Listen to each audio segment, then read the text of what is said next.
Miara-banao indray izay manaraka an'ity video vaovao ity. Androany isika dia hijery ity texte ato amin'ny Photoshop. Ity exemple ity no raisintsika, izany hoe texte somary arrondi ilay izy. Alohan'izay aza adino misabone raha mbola tsy abone ianao dia activeo ny cloche de notification ahafahanao mahita ireo video vaovao hozaraina eto. Asiantsika repère ary aloha ilay izy. Sotomintsika avy ato amin'ny sisiny avy ato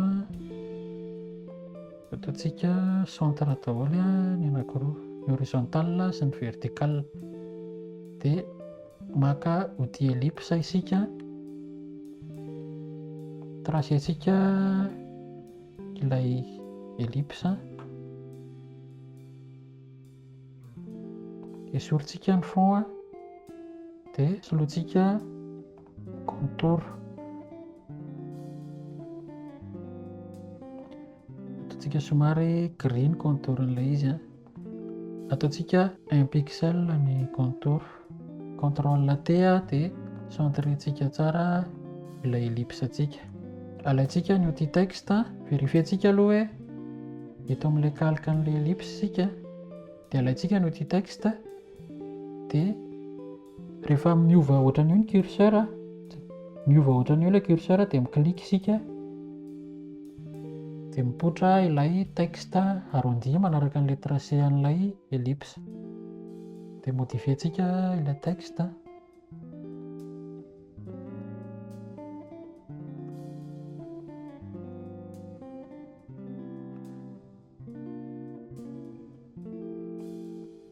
Maka ato amin'ny mpanohana caractère sika, manova ny polisy sy ny taille de police sy ny espacement an'ilay polisy.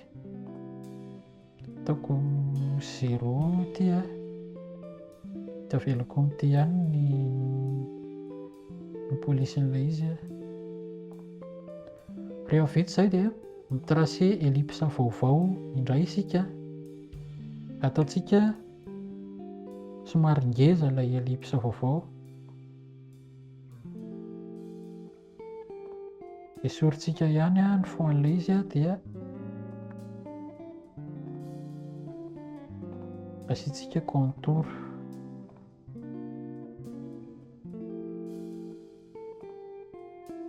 Centrentsika ilay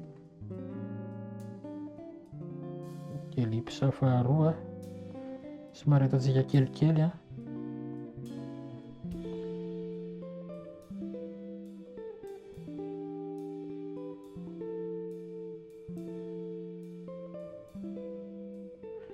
Izany hoe ilay texte voalohany zany ataontsika ao anatin'ilay ellipse anankiroa, anelanelan'ilay ellipse roa zany, ilay cercle anankiroa.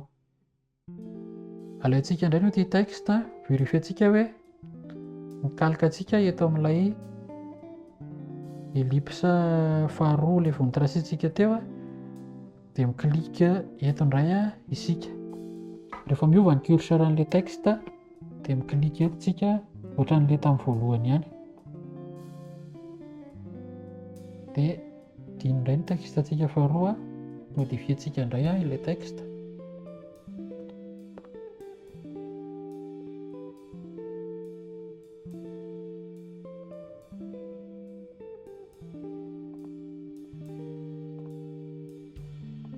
Mitovy amin'ilay teo ihany atao amin'ny caractère atsika raha te hanova ny taille de police sy ny police sy ny espacement an'ilay texte.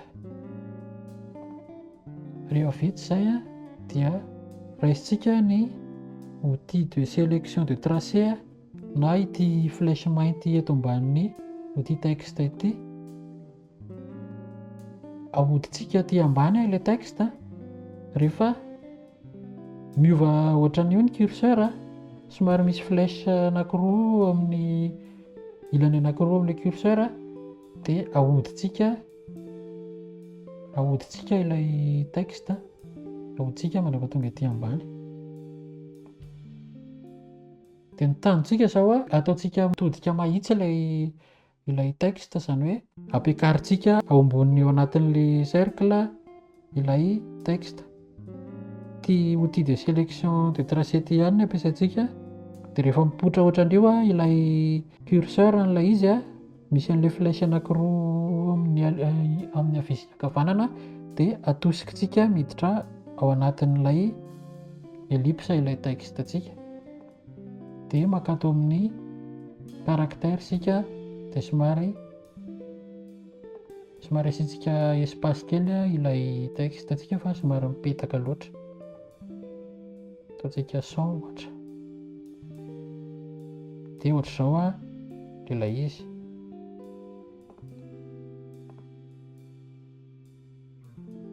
Dia modifie-ntsika amin'izay ity ellipse voalohany ilay ao anatiny ato dia afaka asiantsika couleur amin'izay ataontsika mangamanga,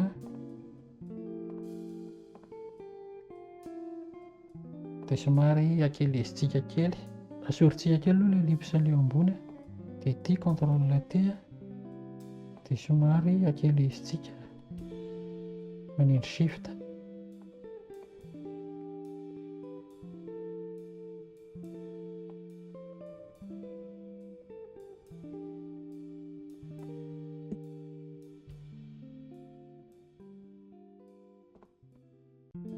Dia alaintsika indray ilay ellipse faharoa, izany hoe ilay ny ivelany dia asiantsika contour, soloantsika ilay contourny teo, ataontsika mangamanga ohatran'ny fonan'io ellipse iray ihany, dia ataontsika 5 pixels ny contourny, dia importentsika ny logo ny Photoshop. Efa hitantsika tamin'ny vidéo teo aloha ny fomba fiimportena image ato amin'ny Photoshop.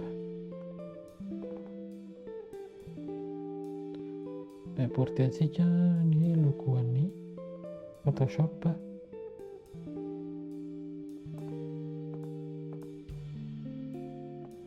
somary ankelezintsika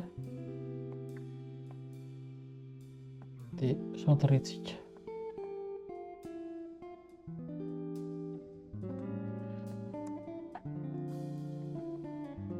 Azontsika ampiasaina izy ity rehefa manao logo tsotsotra ireny isika, na amin'ny design-na affiche ohatran'ny tiana ataoko ity izao dia nampiasa an'iny outil texte sy ellipse iny. Izay indray ny tuto antsika androany, aza adino ny s'abonner dia activeo ny cloche de notification, dia apetrao amin'ny commentaire raha misy fanontaniana. Manome fotoana anao amin'ny vidéo manaraka indray.